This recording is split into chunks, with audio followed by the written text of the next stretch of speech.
Hello, I am back, and today we are doing just a couple of really quick instruments that you might be able to make at home.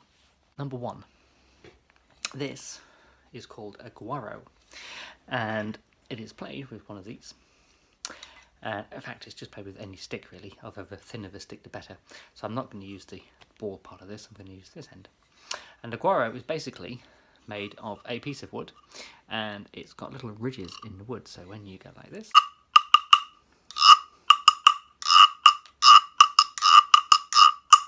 and they're really cool. I use them quite a lot in albums because they've got that long kind of sound. It can be quite a really cool percussive element to the song that we're recording. So that's an actual guaro, so let's see what we can do to make our own one from things that we can find around the house. Now I'm going to use a drumstick because I have a drumstick around my house, but you could also use maybe a wooden spoon and use the handle of the wooden spoon. And then you need to get yourself some CDs. Now, of course, make sure that you've got permission to use the CDs.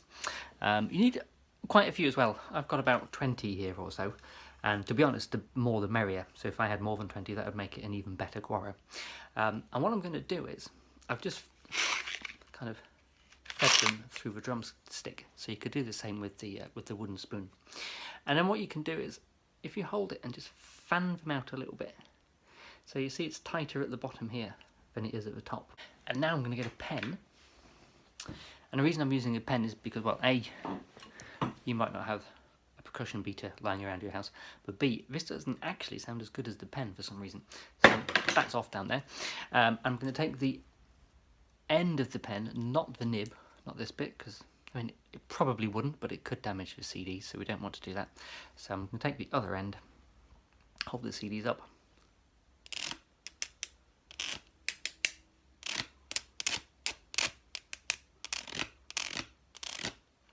so there you go. It's not exactly the same, but of course it isn't a guaro, it's a CD guaro thing. And if you had a few more CDs as well, you'll get a slightly different sound, or you can at least carry on for longer. But there we have a little CD guaro. Now that, I think, is a really cool sound, and I would actually use that on an album if I was called for it and I didn't have an actual guaro. Anyway, so that's number one. Number two, we're going to make our own version of one of these. Now this is a mini harp. You might have seen a big harp there, kind of bigger than almost bigger than a person. But this is what's called a single octave. It's just a little mini harp. Basically, if you remember the guitar video when we said if we stop the strings at different places on the fretboard, we make the string longer or shorter, and so that changes the note. That is exactly the same premise on the harp. The shorter the string, the higher the note, until you tune them so they're both the same. There we go. So that's a proper harp, or at least a mini one anyway. But we're going to make our own kind of version of one, and for that we need some elastic bands, and we need a box. Now I've got this was an old box that had some printer paper in it, and it's years old, but you can see how kind of dodgy it looks, but it was absolutely fine for this. You could also use a cereal packet if you took the one end of the cereal packet and chopped it out. It's roughly the same size. But really anything that has got this kind of shape to it. And then we really simply take our elastic bands, stretch them over our box, so it looks like that.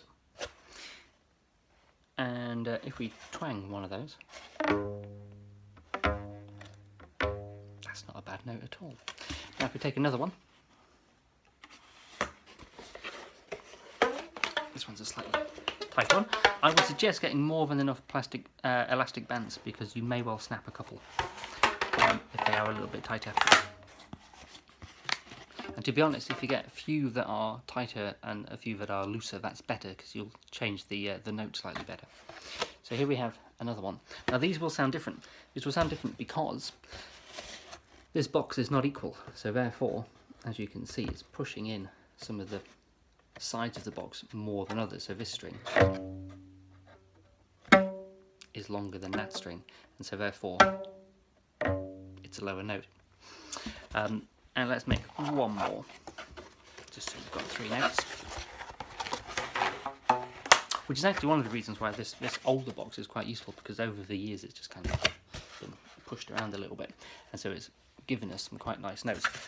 The other thing, the elastic bands, if they're slightly different sizes as well, that will also help to change the note a little bit. So here we have our 3-string harp with different notes. And if we move those around a little bit and make them different lengths, we can change the note a little bit. There will be a sweet spot probably. Need to find it. It's not bad. You could even try and tune these if you wanted to a real note. But there we go. 2 really simple ways of making some music around the home. We've got the CD Guaro and the elastic band harp. See you next time.